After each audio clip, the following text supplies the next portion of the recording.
పేరు కె జగన్మోహన్ ముదిరాజ్, తెలంగాణ ముదిరాజ్ సంఘం రాష్ట్ర అధ్యక్షుడు. ముదిరాజ్ బంధువులారా, టుమారో మార్నింగ్ 10 o'clock హైదరాబాద్ అంబరిపేటలోని అశోక ఫంక్షన్ పక్కన ఎస్ఎం ఫంక్షన్ హాల్లో ముదిరాజ్ ముఖ్య నాయకుల సమావేశం జరుగుతుందని తెలియజేయడం జరుగుతున్నది. ఈ సమావేశంలో మన ముదిరాజులకు జరిగిన ఈనాటి వరకు జరిగిన అన్యాయాలపైన కానీ, గతంలో అసెంబ్లీ ఎలక్షన్, ఎంపీ ఎలక్షన్ జరిగిన వాటిపై సమీక్ష చేసుకుంటూ భవిష్యత్తు కార్యక్రమాన్ని నిర్ణయించాల ఉద్దేశంతోనే టుమారో మార్నింగ్ 10 గంటలకి హాల్లో మీటింగ్ పెట్టడం జరిగింది. బంధువులారా, ఈ రోజు వరకు కూడా గత 70 సంవత్సరాల నుంచి కూడా ముదిరాజులకు అన్ని పార్టీలు అన్యాయం చేశారని చెప్పడం జరుగుతూ ఉంది. ఇది వాస్తవం. ఈ రాష్ట్రంలో అన్ని కులాల కన్నా, మతాల కన్నా అత్యధిక సంఖ్యమైనటువంటి మన ముదిరాజులు అన్ని విధాలుగా, అన్ని రంగాల్లో, విద్య కానీ, ఉద్యోగం కానీ, రాజకీయం కానీ ఒక పథకం ప్రకారంగా మన ముదిరాజులను అణగదొక్కడం జరిగిందని మీతో మనవి చేస్తూ ఉన్నాను. మనం ఈరోజు వరకు కూడా నీతి, నిజాయితీ, న్యాయం, ధర్మం అనుకుంటూ ఆ భగవంతుడు ఉన్నాడు, మాకు న్యాయం జరుగుతుందని మనం అనుకుంటా ఉన్నాం. కానీ ఇక్కడ రాజకీయ నాయకులు కొంతమంది, కొన్ని శక్తులు పథకం ప్రకారం మన రాజకీయంగా అణగదొక్కడానికి అన్ని విధాలుగా వర్కౌట్ చేసి చెప్పడానికి అనేక ఉదాహరణలను చెప్పగలుగుతాం. గత 70 సంవత్సరాల నుంచి ఈ రోజు వరకు కూడా 16 సార్లు అసెంబ్లీ ఎన్నికలు జరిగితే ఈ ఎన్నికల్లో సుమారుగా 4,108 మంది ఎమ్మెల్యేలు ఎలక్ట్ అవుతే ముదిరాజులు కేవలం ఓన్లీ 20 మంది ఎలక్ట్ అయ్యారని చెప్పడం జరుగుతూ ఉంది. ఇది చాలా బాధాకరమైన విషయం. 4,108 ఎమ్మెల్యేలు అవుతే అందులో కేవలం ఓన్లీ 20 మెంబర్స్ ముదిరాజులు ఎలక్ట్ కావడం జరిగింది. జనరల్గా మనం చూస్తూ ఉంటాం, మీ అందరికి తెలిసిన విషయమే. ఇక్కడ ఆ ఒక ఎమ్మెల్యేనే కాకుండా ఎంపీలు కూడా అలాగే గత 70 సంవత్సరాల నుంచి మనం చూస్తూ ఉన్నాం. ఈరోజు వరకు కూడా జరిగిన ఎంపీ ఎలక్షన్లలో 70 సంవత్సరాల నుంచి మన రాష్ట్రంలో 632 మంది ఎంపీలు ఎలక్ట్ అవుతే కేవలం మన ముదిరాజు ఇద్దరే ఎలక్ట్ అయ్యారని మీకు మనం చేస్తున్నాం. అందులో ఒకరు 1954లో కేఎస్ నారాయణ గారు ఎలక్ట్ కావడం జరిగింది హైదరాబాద్ నుంచి. ఆ తర్వాత ఈ మధ్యన మన గవర్నర్ పెద్దలు, మాజీ మంత్రివర్యులు శ్రీ ఈటల రాజేంద్ర ముదిరాజు గారు కూడా ఎలక్ట్ కావడం జరిగింది మల్కాజిగిరి నుంచి. అంటే ఈ రాష్ట్రంలో 70 సంవత్సరాల నుంచి 632 మంది ఎంపీలు అవుతే కేవలం ఇద్దరమే అయ్యాం. అలాగే ఎమ్మెల్సీలు తీసుకుంటే ముగ్గురే అయ్యారు. అలాగే రాజ్యసభ కానీ ఒకడయ్యారు బండి ప్రకాష్ గారు. అంటే ముదిరాజులు ఏ విధంగా ఎలా అణగదొక్కాలని ప్రయత్నం చేస్తూ తప్పితే జనాభా ప్రాతిపదికగా మనం రావాల్సిన వాటా ఎక్కడ కూడా రాలేదని మీతో మనం చేస్తూ ఉన్నాం. ఇదే రాజకీయంగా కాకుండా, విద్యాపరంగా, ఉద్యోగపరంగా అణగదొక్కడం కాకుండా ఉద్యోగాలు వస్తూ ఉన్నాయి. కనీసం మన వాళ్ళు చదువుకున్న వాళ్ళు ఉద్యోగాలు చేసుకుందామని ప్రయత్నం చేస్తూ బీసీడీ నుంచి ఏ గ్రూప్ చేయాలని చెప్పి గత ప్రభుత్వం ఉన్నప్పుడు, రాజశేఖర్ గారు ఉన్నప్పుడు పెద్ద ఎత్తున ఆందోళన చేసి తెలంగాణ ముదిరాజ్ సంఘం ఆధ్వర్యంలో 7 రోజుల అమర నిరాక్ష చేస్తే ఆనాటి ముఖ్యమంత్రి రాజశేఖర్ గారు వాస్తవమే ముదిరాజులకు అన్ని విధాలుగా అన్యాయం జరిగింది కాబట్టి వీరికి న్యాయం చేయాలంటే బీసీడీ నుంచి ఏం చేయాలని చెప్పి జీవో నంబర్ 15 తీసుకురావడం జరిగింది. అది వచ్చిన తర్వాత 3 నెలల్లోనే మళ్ళీ కొంతమంది హైకోర్టు పోవటం, ప్రభుత్వం ఆ రోజు ప్రాపర్గా స్పందించకుండా కోర్టులో సరైన ఆధారాలు చూపనందున హైకోర్టులో కొట్టివేయడం జరిగింది. ఇమీడియట్గా మళ్ళీ మేము గొడవ చేస్తే ప్రభుత్వమే సుప్రీంకోర్టు పోవడం జరిగిందని మీతో మనం చేస్తున్నాం. సుప్రీంకోర్టు 10 సంవత్సరాల పెండింగ్ తర్వాత గత సంవత్సరం 1.5 year అయిపోతుంది. సుప్రీంకోర్టు ఇది స్టేట్ గవర్నమెంట్ మీరే చేయండి, బీసీ కమిషన్ ద్వారానే ఈ యొక్క జీవోని ఇంప్లిమెంట్ చేయండి, వీరు అన్ని విధాలుగా అన్యాయం అయ్యారు కాబట్టి ఈ రాష్ట్ర ప్రభుత్వానికి అప్పచెప్పడం చెయ్యి 1 సంవత్సరం 3 నెలలైనా కానీ ఇంతవరకు కూడా దాని గురించి మాట్లాడడం లేదు.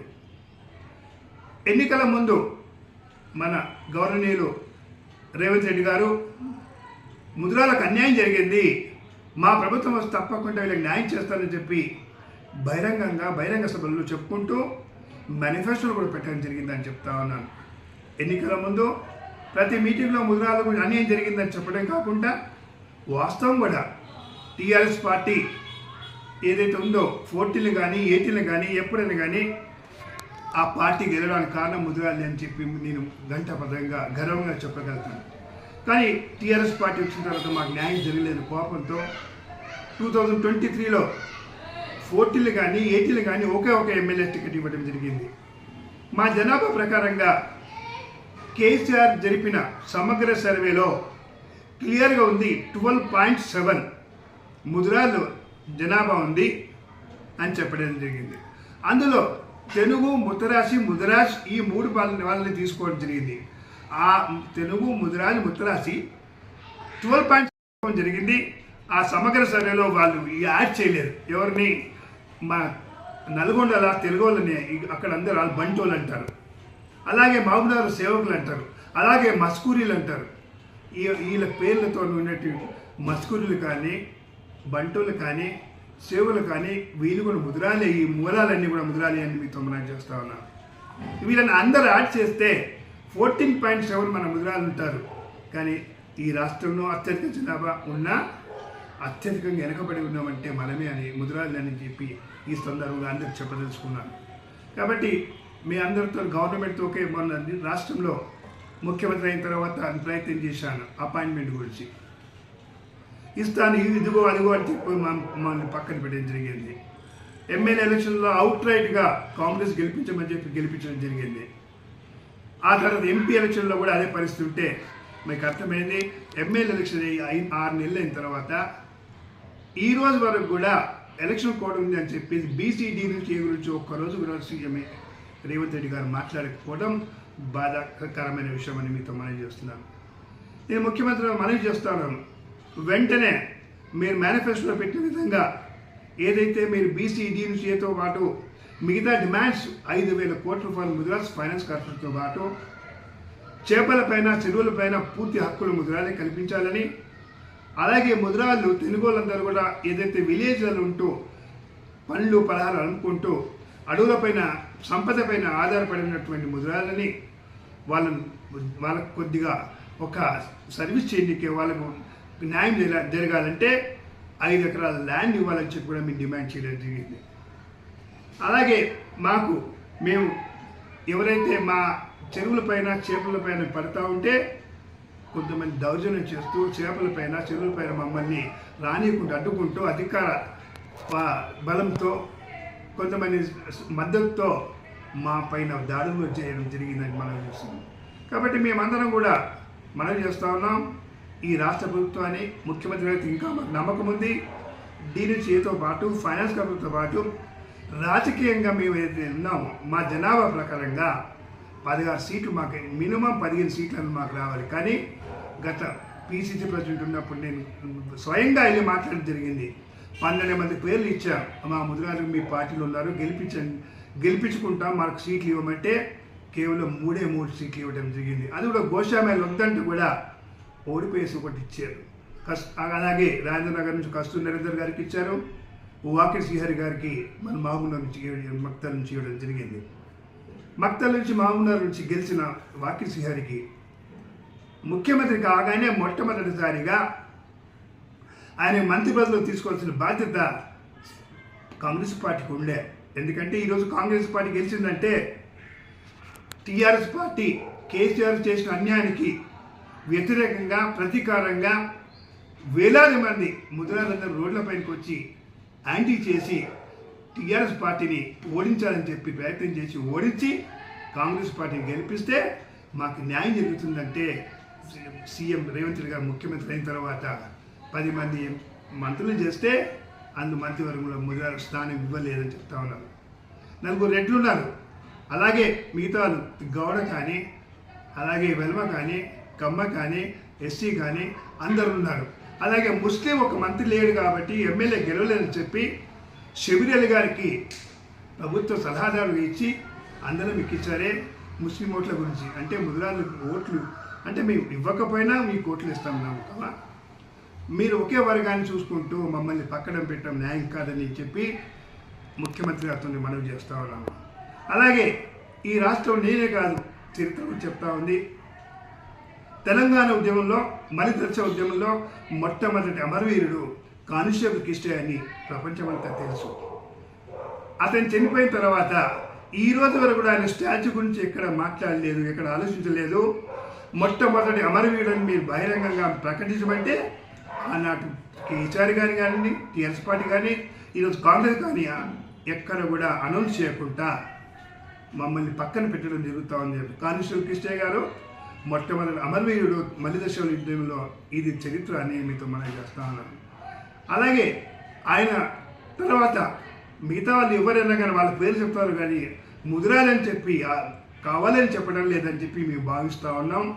అలాగే కానిస్టేబుల్ కిష్టయ్య యొక్క జయంతిని వర్ధంతిని కూడా ప్రభుత్వమే వెంటనే అధికార లాంఛనాలతో చేయాల్సిన బాధ్యత ఉందని మనం చేస్తూ డిమాండ్ చేస్తాము.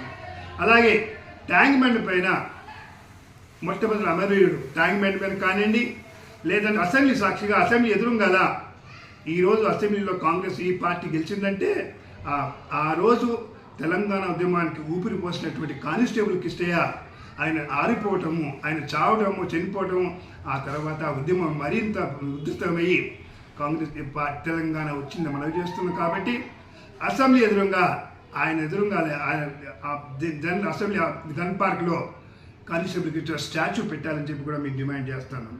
వీటితో పాటు మా అందరూ ఒక మనవి చేస్తూ ఉన్నాం. డిమాండ్స్ వెంటనే మేము చేస్తారని నమ్మకం ఉంది మాకు.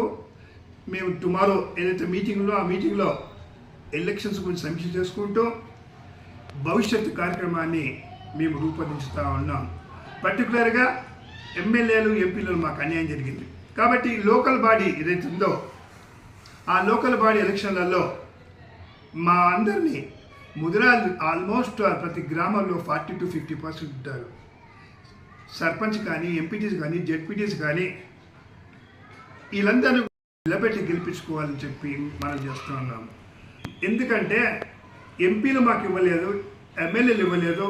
కనీసం ఏదైతే గవర్నమెంట్ నామినేటెడ్ ఎమ్మెల్సీలు 2 ఎమ్మెల్సీలు వస్తే తెలంగాణలో ముదిరాలు మిమ్మల్ని గెలిపిస్తే 2 గవర్నర్ ఇది కోటలో ఉందో ఆ కోటలో కోదండరామరెడ్డి గారికి ఒకరికి ఇచ్చారు, ఇంకొక ముస్లిం సోదరికి ఇచ్చారు జరిగింది. అలాగే ఎమ్మెల్సీలు ఇంకోటి ఎమ్మెల్యే కోట నుంచి 2 వస్తే బల్మూరి వెంకట్ గారిని వెలమాతనికి ఇచ్చారు, ఇంకోటి మహేష్ కుమార్ గౌడ్ గారికి ఇచ్చారు. ముదిరాజు జ్ఞాపకం రాలేదా? అలాగే రాజ్యసభ 3 వస్తే 3లో రేణుకా చౌదరి గారికి ఇచ్చారు. అలాగే అంజన్ కుమార్ సన్ ఒకటి అనిల్ కుమార్ యాదవ్ గారికి ఇచ్చారు. అలాగే ఇంకోటి రవీందర్ గారు మునూరు గారికి ఇచ్చారు. అంటే ఏ పార్టీ కూడా ముదిరాలంటే ఏమాత్రం ఇంత కూడా ఆలోచన లేదు. మమ్మల్ని ఎందుకు ఈ విధంగా పక్కన పెట్టి మమ్మల్ని అణగదొక్కాలని చూస్తున్నారు అర్థం కాని పరిస్థితి ఉంది. సో క్లియర్గా అనిపిస్తుంది గవర్నమెంట్ కాంగ్రెస్ మా వల్ల మేము గెలిపించామని గర్వంగా చెప్తున్నాం. మేము తలుచుకుంటే మేము ఓడిస్తామని చెప్పి ఛాలెంజ్ చేసి టీఆర్ఎస్ని ఓడించడం జరిగింది, మిమ్మల్ని గెలిపించాం. ఆ పరిస్థితి కాంగ్రెస్ రావద్దని చెప్పి మనం చేసుకుంటున్నాం. మీరు ఏదైతే గవర్నర్ కోట కానివ్వండి, ఎమ్మెల్సీ కోట కానీ ఎమ్మెల్యే కోట అందులో ఇవ్వలేదు, రాజ్యసభ ఇవ్వలేదు. కనీసం ఇప్పటికైనా రాబో మంత్రివర్గంలో మాకు మంచి స్థానం ఇచ్చి మంత్రివర్గంలో స్థానం ఇవ్వాలని, అలాగే రాబో ఎమ్మెల్సీ కానివ్వండి, అలాగే ఇంకా ఏ కోట ఏదైతే మేమెంతో మాకంతా మాకే కాదు జనరల్గా బీసీలు ఎంతమంది అందరికీ కులాల వారీగా వారి యొక్క జనాభాను బట్టి జనాభా ప్రాతిపదికగా ఎమ్మెల్యే కానీ ఎంపీలు కానీ ఎమ్మెల్సీలు కానీ చైర్మన్లు కానీ జెడ్పీటీస్ కానీ ఎంపీటీస్ కానీ అన్నీ కూడా జనాభా ప్రాతిపదికంగా ఇవ్వాలని చెప్పి మేము కాంగ్రెస్ పార్టీని, బీజేపీని, టీఆర్ఎస్ పార్టీని కూడా డిమాండ్ చేస్తూ ఉన్నాం. అందులో భాగంగా టుమారో మీటింగ్ అయిన తర్వాత మేము క్లియర్ చెప్పదలుచుకున్నాం.